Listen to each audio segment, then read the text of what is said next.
మరో 2 బిల్లులు వెనక్కు ప్రకటించిన కేంద్ర మంత్రి కిరణ్ రిజిజు. బిల్లును ఓడించిన సంబరాల అని అమిత్ షా ఫైర్ అయినట్టుగా మరి ప్రచురించారు.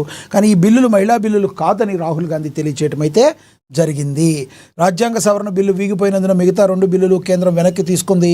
ఈ మేరకు 2 బిల్లులను వెనక్కి తీసుకుంటున్నట్లు కేంద్ర మంత్రి కిరణ్ రిజిజు ప్రకటించారు. అనంతరం లోక్సభను శనివారానికి వాయిదా వేస్తున్నట్లుగా స్పీకర్ ఓం బిర్లా వెల్లడించారు. కాగా లోక్సభలో అత్యంత విచిత్రమైన దృశ్యం ఆవిష్కృతమైందని కేంద్ర హోంమంత్రి అమిత్ షా అన్నారు.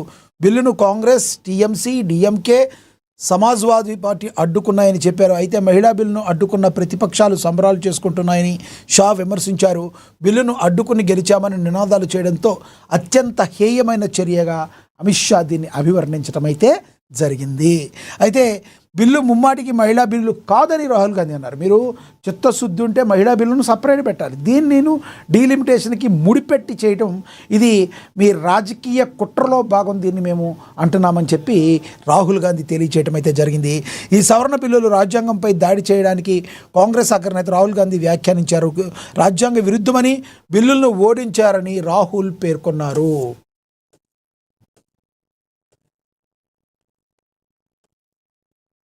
మహిళా రిజర్వేషన్ బిల్లుకు తాము వ్యతిరేకం కాదని, మహిళా బిల్లును డీలిమిటేషన్తో ముడిపెట్టారని రాహుల్ వ్యాఖ్యానించారు.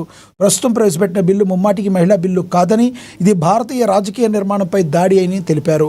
దేశ రాజకీయ నిర్మాణాన్ని మార్చే కుట్రను అడ్డుకున్నామన్నారు. బిల్లు వీగిపోవడంతో ఎన్డీఏ ఎంపీలు ఆందోళన చెందారు. లోక్సభలో 131 రాజ్యాంగ సవరణ బిల్లులు వీగిపోవడంతో ఎన్డీఏ ఎంపీలు ఆందోళనకు దిగారు. మహిళా ఎంపీలు పార్లమెంటు వెలుపల నిరసన వ్యక్తం చేశారు. మహిళా రిజర్వేషన్లకు అనుకూలంగా, ప్రతిపక్షాలకు వ్యతిరేకంగా ఎన్డీఏ ఎంపీలు పెద్ద ఎత్తున నినాదాలు చేశారు.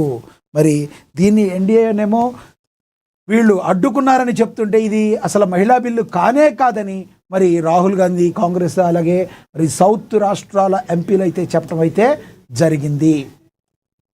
ఇక తదుపరి చూసుకుంటే దేశ చరిత్రలో సువర్ణ దినం, జాతీయ విపత్తు నివారించిన రోజు. రాహుల్ ఖర్గే నాయకత్వంలో ప్రజాస్వామ్య శక్తుల విజయమని సీఎం రేవంత్ రెడ్డి హర్షం వ్యక్తం చేశారు. దక్షిణాది గొంతు బలంగా వినిపించిన సీఎం రేవంత్ అని కూడా ప్రచురించడం జరిగింది. లోక్సభలో 131 రాజ్యాంగ సవరణ బిల్లు వీగిపోయిన నేపథ్యంలో జాతీయ విపత్తు నివారించిన రోజు అని సీఎం రేవంత్ రెడ్డి పేర్కొన్నారు. ప్రజాస్వామ్య శక్తులు, ప్రతిపక్షాలు కలిసి జాతీయ విపత్తును నివారించాయన్న రాహుల్ గాంధీ ఖర్గే నేతృత్వంలో జాతీయ విపత్తును అడ్డుకున్నారన్నారు. దేశ చరిత్రలో సువర్ణ దినంగా ఇవాళ గుర్తుండిపోతుందని, నల్ల బిల్లులు ఓడించేందుకు ఏకమైన మిత్రపక్షాల నేతలకు ధన్యవాదాలు తెలిపారు. లోక్సభలో 131 రాజ్యాంగ సవరణ బిల్లు వీగిపోవడంపై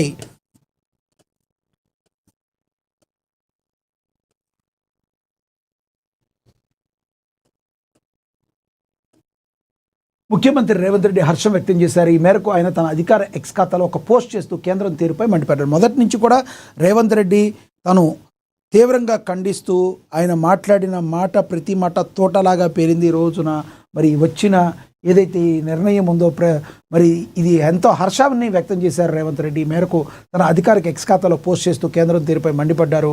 రాజ్యాంగ స్ఫూర్తిని, దక్షిణాది రాష్ట్రాల ప్రయోజనాలను కాపాడుకోవడంలో ఈ రోజు చరిత్రలో నిలిచిపోయిందని పేర్కొన్నారు. మహిళా రిజర్వేషన్ల ముసుగులో దక్షిణాది రాష్ట్రాల గొంతు నొక్కేందుకు కేంద్రం పన్నిన డీలిమిటేషన్ కుట్రను ప్రజాస్వామ్య శక్తులు సమర్థవంతంగా అడ్డుకున్నాయి. ఇది కేవలం ఒక బిల్లు వీగిపోవడం కాదు, సమాఖ్య స్ఫూర్తికి దక్కిన విజయమని రేవంత్ రెడ్డి పేర్కొన్నారు.